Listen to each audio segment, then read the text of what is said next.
Hello, everybody. This is the third session of GST and customs duties for the sixth semester BCom students of Mangalore University. Here, in this session, we are going to study about the objectives and basic schemes of GST.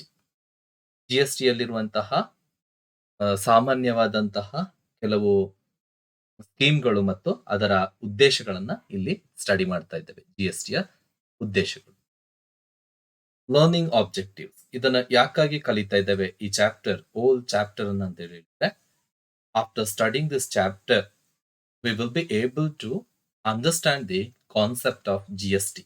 ಜಿಎಸ್ಟಿಯ ಒಂದು ಪರಿಕಲ್ಪನೆ, its importance to states and to the central, ಕೇಂದ್ರಕ್ಕೆ ಮತ್ತು ರಾಜ್ಯಗಳಿಗೆ ಏನು ಇದರ ಪ್ರಾಮುಖ್ಯತೆ, how it subsumed with indirect taxes, indirect tax ಗಳೊಂದಿಗೆ ಹೇಗೆ ಇದನ್ನ ಮರ್ಜ್ ಮಾಡಿದ್ದಾರೆ, ಒಟ್ಟು ಸೇರಿಸಿದ್ದಾರೆ, ರೇಟ್ಸ್ ಅಂಡ್ ರೇಟ್ಸ್ ರಿವ್ಯೂ, ರೇಟ್ಗಳು ಮೌಲ್ಯಗಳು, ಈ ಜಿ ಎಸ್ ಟಿ ಹಾಕುವಂತಹ ರೇಟ್ಸ್ ಏನಿದೆ ದರಗಳು, ಆ ದರಗಳು ಮತ್ತು ದರವನ್ನ ಯಾವ ರೀತಿ ಪುನರ್ ಪರಿಶೀಲನೆ ಮಾಡ್ತಾರೆ ಅನ್ನೋದು, ಮತ್ತು ಜಿ ಎಸ್ ಟಿ ಕೌನ್ಸಿಲ್ ಅಂತ ಒಂದಿದೆ, ಇದನ್ನೆಲ್ಲ ನಡೆಸಲಿಕ್ಕೆ, ಇದನ್ನ ಮ್ಯಾನೇಜ್ ಮಾಡ್ಲಿಕ್ಕೆ, ಅದರ ಬಗ್ಗೆ ಕಲಿತೀರ. Session objectives. In this session, we are studying about the objectives and basic scheme of GST.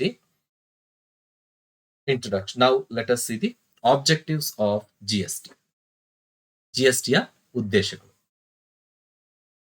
Ensuring that the cascading means double, triple or multiple effect of tax will be eliminated. GST ಯಲ್ಲಿ ಏನಾಗುತ್ತೆ, watt ನಲ್ಲಿ ಅಂದ್ರೆ G S ಟಿಯ ಹಿಂದೆ ಇದ್ದಂತಹ watt ನಲ್ಲಿ ಏನು 2 ಬಾರಿ 3 ಬಾರಿ ಸೇಮ್ ಟ್ರಾನ್ಸಾಕ್ಷನ್ಗೆ, ಒಂದು ಸೇಮ್ ವ್ಯಾಪಾರಕ್ಕೆ ಅಥವಾ ಸೇಮ್ ಪ್ರಾಡಕ್ಟ್ಗೆ ಏನು ಟ್ಯಾಕ್ಸ್ ಬೀಳ್ತಾ ಇತ್ತು, ಆ ಕಾಸ್ಕೇಡಿಂಗ್ ಇಫೆಕ್ಟ್ ಅಂತ ಹೇಳಿದ್ರೆ ಮತ್ತೆ ಮತ್ತೆ ಅದರ ಮೇಲಿಂದ ಮೇಲೆ ಟ್ಯಾಕ್ಸ್ ತೆರಿಗೆ ಬೀಳೋದನ್ನ ಈ ಒಂದು ಜಿ ಎಸ್ ಟಿ ಇಂದ ಎಲಿಮಿನೇಟ್ ಮಾಡುವ ಉದ್ದೇಶ. ಎರಡನೇದು, ensuring the availability of input credit across the value chain. So, determine the transaction with this input credit across the value chain. Input tax credit means reducing the taxes paid on inputs from taxes to be paid on output. When any supply of services or goods is supplied to a taxable person, the GST charged is known as input tax. ಅಂದ್ರೆ input tax ಅಂತ ಹೇಳಿದ್ರೆ, tax ಏನು pay ಮಾಡ್ತೀರಾ ಇನ್ಪುಟ್ಸ್ಗೆ, ಅಂದ್ರೆ product ಗಳನ್ನ manufacturing ಮಾಡೋದು ಅಥವಾ ಅದನ್ನ ಸೇರಿಸ್ತಾ ಇರೋದು, ಆ ಒಂದು ಟ್ರಾನ್ಸಾಕ್ಷನ್ಗೆ ಅದ ಔಟ್ಪುಟ್ ಆಗೋವರೆಗೆ, ಔಟ್ಪುಟ್ಟಿಗೂ ಕೂಡ ಟ್ಯಾಕ್ಸ್ ಅನ್ನ ಮಾಡ್ತಾ ಇದ್ರು. ಸೊ ಏನ್ ಮಾಡ್ತಾರೆ, reducing the taxes paid on inputs ನ ಮೇಲೆ ಟ್ಯಾಕ್ಸ್ ಅನ್ನ ಕಡಿಮೆ ಮಾಡುವಂತ ಒಂದು ಸ್ಕೀಮ್ ಅನ್ನ ಇನ್ಪುಟ್ ಕ್ರೆಡಿಟ್ ಅಂತ ಹೇಳಿ ಹೇಳ್ತಾರೆ. ಸಪ್ಲೈ ಏನಾದ್ರು ಮಾಡಿದ್ರೆ ಸರ್ವಿಸಸ್ ಅಥವಾ ಗೂಡ್ಸ್ ಅನ್ನ ಒಂದು ಟ್ಯಾಕ್ಸೇಬಲ್ ಪರ್ಸನ್ಗೆ ಜಿ ಎಸ್ ಟಿ ಚಾರ್ಜ್ ಮಾಡ್ತಾರೆ, ಅದನ್ನ ಇನ್ಪುಟ್ ಟ್ಯಾಕ್ಸ್ ಅಂತ ಹೇಳಿ ಹೇಳುವಂಥದ್ದು. ವ್ಯಾಲ್ಯೂ ಚೈನ್ ಅಂತ ಹೇಳಿದ್ರೆ ಒಂದು ಪ್ರಾಡಕ್ಟ್ ಮ್ಯಾನುಫ್ಯಾಕ್ಚರಿಂಗ್ ಆಗಿ ಸಪ್ಲೈ ಆಗಿ ಅದು ಅಲ್ಟಿಮೇಟ್ ಕನ್ಸ್ಯೂಮರ್ ಅನ್ನ ತಲುಪುವವರೆಗೆ ಕೂಡ ಏನು ಆ ಒಂದು ಪ್ರಾಡಕ್ಟಿಗೆ ಇನ್ಪುಟ್ ಟ್ಯಾಕ್ಸ್ ಕ್ರೆಡಿಟ್ ಅಂದ್ರೆ ಇನ್ಪುಟ್ಸ್ ನ ಮೇಲೆ ಕಡಿಮೆ ಮಾಡ್ಕೊಳ್ಳುವಂಥದ್ದು ಟ್ಯಾಕ್ಸ್ ಅನ್ನ, reducing the taxes paid on inputs from the output ಗೆ ಏನು ಆಲ್ರೆಡಿ ಪೇ ಮಾಡಿದ್ದಾರೆ ಅದರಿಂದ ಲೆಸ್ ಮಾಡ್ಕೊಳ್ಳೋದು ಅಂತ ಹೇಳ್ಬಿಟ್ಟು. Next, reducing the complications in tax administration and compliance. ಅಂದ್ರೆ ಟ್ಯಾಕ್ಸ್ ಅನ್ನ ತೆರಿಗೆಯ ಆಡಳಿತ ಅಥವಾ ತೆರಿಗೆ ಮ್ಯಾನೇಜ್ಮೆಂಟ್ ನಲ್ಲಿ ಏನು ಕಾಂಪ್ಲಿಕೇಶನ್ಸ್, ಜಟಿಲತೆ ಇತ್ತು ಮತ್ತು ಅದರ ಒಂದು ಪ್ರೊಸೀಜರ್ ಏನಿತ್ತು ಅದನ್ನ ಕಡಿಮೆ ಮಾಡುವಂಥದ್ದು, ಆ ಪ್ರೊಸೀಜರ್ ಅನ್ನ, ಅದು ಒಂದು ಉದ್ದೇಶ. Decreasing the unhealthy competition among the states due to taxes and revenues. See, because of the tax in one state, tax will be high for a product. For the same product in another state, tax will be less. So because of this, there will be a unhealthy competition among the states in purchasing. Because of that purchase, even the taxes also will come down and will increase in somewhere else. So decreasing this unhealthy competition. That is the main objective of the GST. ಅಂದ್ರೆ ಕೆಲವು ರಾಜ್ಯಗಳಲ್ಲಿ ಕೆಲವು ಪ್ರಾಡಕ್ಟ್‌ಗಳ ಮೇಲೆ ಇರುವಂತಹ ತೆರಿಗೆ ಅಥವಾ ದರ ಕಮ್ಮಿ ಇರ್ತದೆ. ಇನ್ನು ಕೆಲವು ಸ್ಟೇಟ್ಸ್ ಅಲ್ಲಿ ಜಾಸ್ತಿ ಇರ್ತದೆ. ಇದರಿಂದಾಗಿ ಏನಾಗುತ್ತೆ, ಪ್ರಾಫಿಟ್ ಆ ಸ್ಟೇಟ್ ಅಲ್ಲಿ ಜಾಸ್ತಿ ಆಗ್ತದೆ, ಕೆಲವು ಸ್ಟೇಟ್ ಅಲ್ಲಿ ಕಮ್ಮಿ ಆಗ್ತದೆ. ಆಗ ತೆರಿಗೆ ಕೂಡ ಜನರೇಟ್ ಮಾಡುವಂತದ್ದು ಒಂದು ಸ್ಟೇಟ್ ಕಡಿಮೆ ಆಗುತ್ತೆ, ಒಂದು ಜಾಸ್ತಿ ಆಗುತ್ತೆ. ಈ ಅನ್‌ಹೆಲ್ತಿ ಕಾಂಪಿಟಿಷನ್, ಈ ಕಾಂಪಿಟೇಷನ್ ಏನ್ ಬೀಳ್ತದೆ ಇದನ್ನ ಕಡಿಮೆ ಮಾಡೋದು GST ಯ ಉದ್ದೇಶ, ತಗ್ಗಿಸುವಂತದ್ದು. Reducing the tax slab rates to avoid further clarification issues. ಈಗ ನೀವು already third sem, fourth sem, fifth sem ಎಲ್ಲ ಕಲ್ತಿದ್ದೀರಾ. ಅದರಲ್ಲಿ ಟ್ಯಾಕ್ಸ್ ಲಯಬಿಲಿಟಿ ಅನ್ನೋ ಕಾನ್ಸೆಪ್ಟ್ ಅನ್ನ ನೀವು ನೋಡಿರ್ತೀರಾ. ಅದರಲ್ಲಿ ಇನ್ಕಮ್ ಫ್ರಮ್ ಅಂದ್ರೆ ಟೋಟಲ್ ಆಗಿ ಇಂಡಿವಿಜುವಲ್ ನ ಇನ್ಕಮ್ ಇರ್ಬೋದು, ಹೌಸ್ ಪ್ರಾಪರ್ಟಿಯ ಇನ್ಕಮ್ ಇರ್ಬೋದು, ಅಥವಾ ಬೇರೆ ತಕೊಂಡ್ರೆ ನಮ್ಗೆ ಅಂತ ಹೇಳಿದ್ರೆ ಅಸೋಸಿಯೇಷನ್, ಫಾರ್ಮ್, ಕಾರ್ಪೊರೇಷನ್, ಇದಕ್ಕೆಲ್ಲ ನೋಡಿ ಬೇರೆ ಬೇರೆ ತರ ಟ್ಯಾಕ್ಸ್ ಸ್ಲ್ಯಾಬ್ ರೇಟ್ಸ್ ಅನ್ನ ಹಾಕ್ತಾ ಇದ್ದಾರೆ ಅಲ್ವಾ. ಸೊ ಹಾಗೆ ಆ ಟ್ಯಾಕ್ಸ್ ಸ್ಲ್ಯಾಬ್ ರೇಟ್ಸ್ ಕ್ಲಾರಿಫಿಕೇಶನ್ಸ್ ಏನಿದೆ, ಸಮಸ್ಯೆಗಳು, ಅದು ಈ GST ಅಲ್ಲಿ ಆಗ್ಬಾರ್ದು ಅನ್ನೋದನ್ನ ರೆಡ್ಯೂಸ್ ಮಾಡೋದು ಟ್ಯಾಕ್ಸ್ ಸ್ಲ್ಯಾಬ್ ಗಳನ್ನ, ಅದು ಕೂಡ ಒಂದು ಉದ್ದೇಶ. Here, the main intention of this GST is to clarify the slab rates. What the slab rates, we are having different slab rates for the house property and for separately, that is for individual person, for association, for the company, and for the HUF. What the tax different slab rates we are following, that clarification has to be reduced in the GST. So that is the main intention of the GST.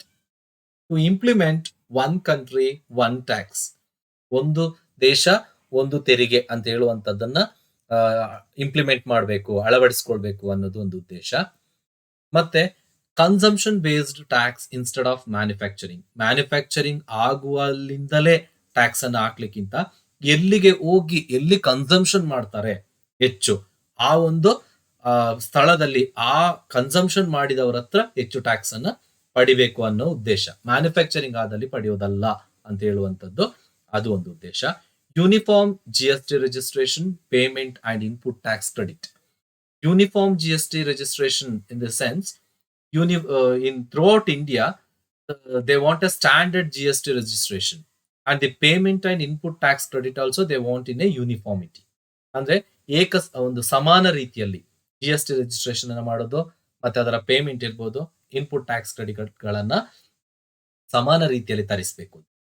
Next, to eliminate the cascading effect of indirect taxes on single transaction.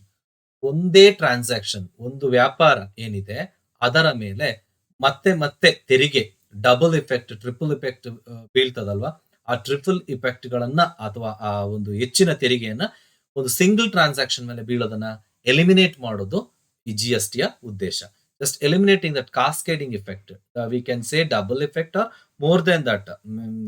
Sometimes in case of indirect taxes in the old that is before GST, single transaction will have to pay taxes, indirect taxes, many more taxes they have to pay, double, triple, like that. So that they want to eliminate here.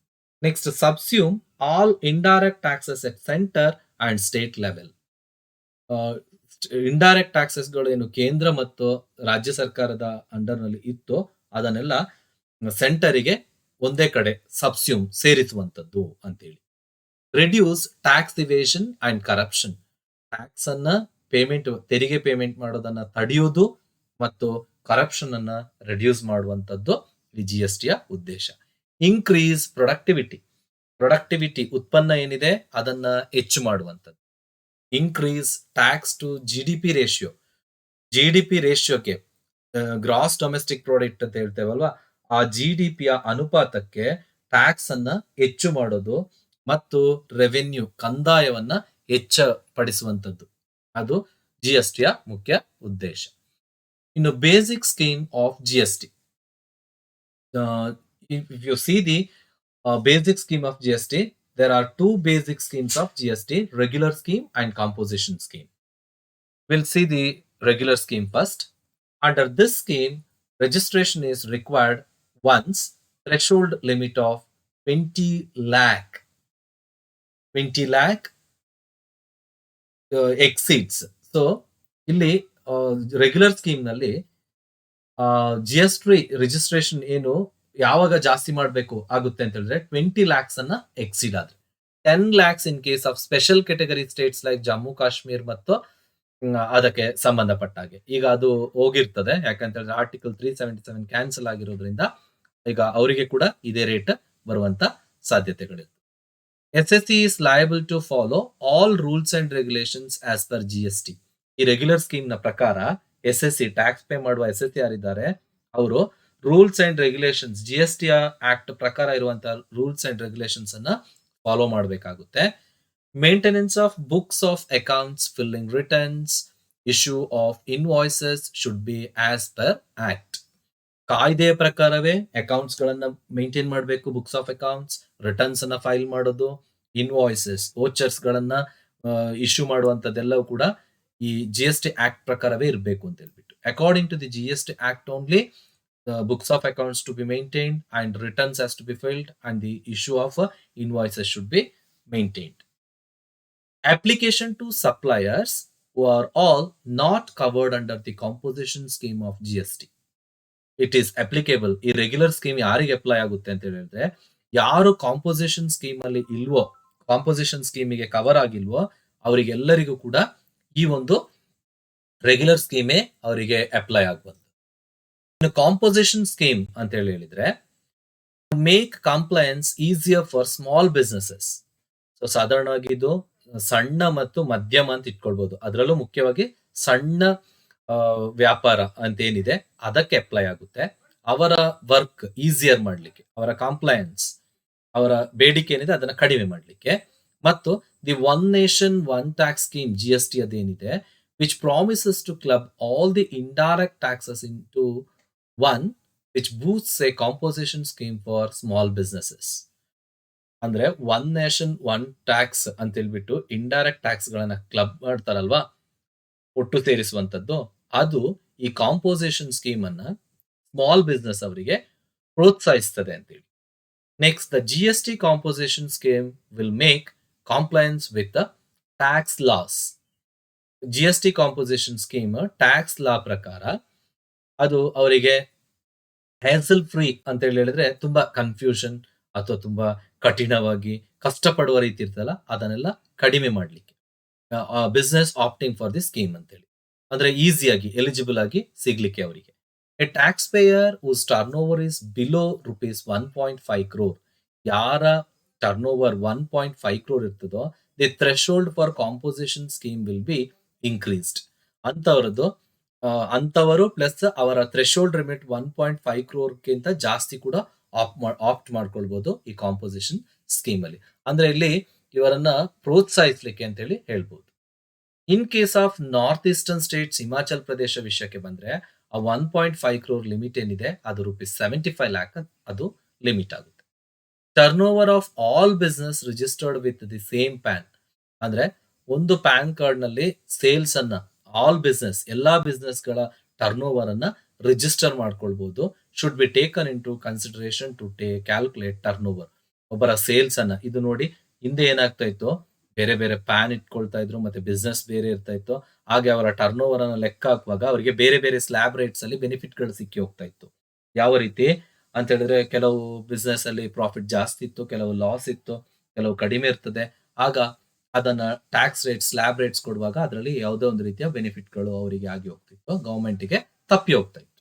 But ಇಲ್ಲಿ ಏನಾಗುತ್ತೆ, ಒಂದ್ PAN card ಅಲ್ಲೇ ಎಲ್ಲಾ business turn over ಅನ್ನ register ಮಾಡ್ಕೊಂಡಾಗ ಆಗ ಏನಾಗುತ್ತೆ, ಒಟ್ಟು ಟರ್ನ್ ಓವರ್ ಸೇಲ್ಸ್ ಏನಿದೆ ಅದನ್ನು ಒಟ್ಟಿಗೆ ಕ್ಯಾಲ್ಕುಲೇಟ್ ಮಾಡ್ಕೊಳ್ಬಹುದು ಅಂತ ಒಂದು ಆಬ್ಜೆಕ್ಟಿವ್.